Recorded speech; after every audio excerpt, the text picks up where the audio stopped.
नाजरीन, हिंदुस्तान डेली में आपका खैर मकदम है। गोविंदा डिस्चार्ज लेकिन मिस्ट्री कायम। अभी तक सिर्फ डायरी ही बनी है। फायरिंग मामले में नई दर्ज हुई एफआईआर। गोविंदा की लाइसेंस से रिवॉल्वर से बुलेट कैसे चली, इस मामले की मिस्ट्री अभी भी कायम। क्योंकि गोविंदा को थ्योरी पर पुलिस को संदेह है, लेकिन बड़ी बात यह है कि अभी तक इस मामले में एफआईआर नहीं दर्ज की गई है, सिर्फ डायरी बनी है। ऐसे में जांच खटाई में पड़ता दिखाई दे रहा है। इसके पीछे सत्ता पक्ष से उनका कनेक्शन भी बताया जा रहा है, हालांकि कोई खुलकर नहीं बोल रहा है। वहीं डिस्चार्ज होने के बाद अभिनेता गोविंदा ने अपने चाहने वालों का शुक्रिया अदा किया। वहीं घटना के बाद से ही क्रिटिकेयर अस्पताल में भर्ती थे और आज उन्हें 1 बजे छुट्टी दी गई।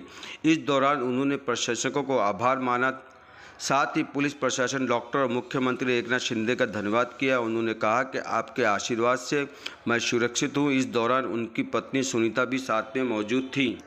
और क्या कहा गोविंदा ने, सुनिए खुद उनकी ज़बानी।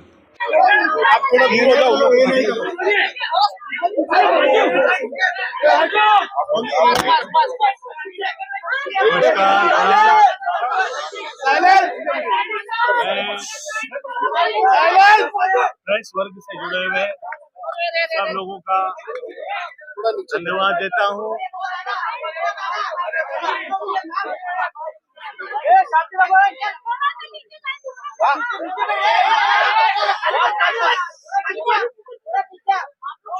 अरे आप लोग शांति रखो।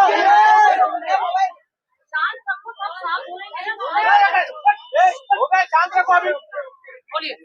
मैं देश में जहाँ जहाँ से मुझे प्रेम मिला, जहाँ जहाँ पूजन हुए, दुआएं पड़ी गई, जहाँ जहाँ अरदास की गई, प्रेयर्स हुए, मैं सब लोगों का धन्यवाद देता हूँ। प्रेस का धन्यवाद देता हूँ और प्रशासन से जुड़े हुए पुलिस वर्ग का धन्यवाद देता हूँ।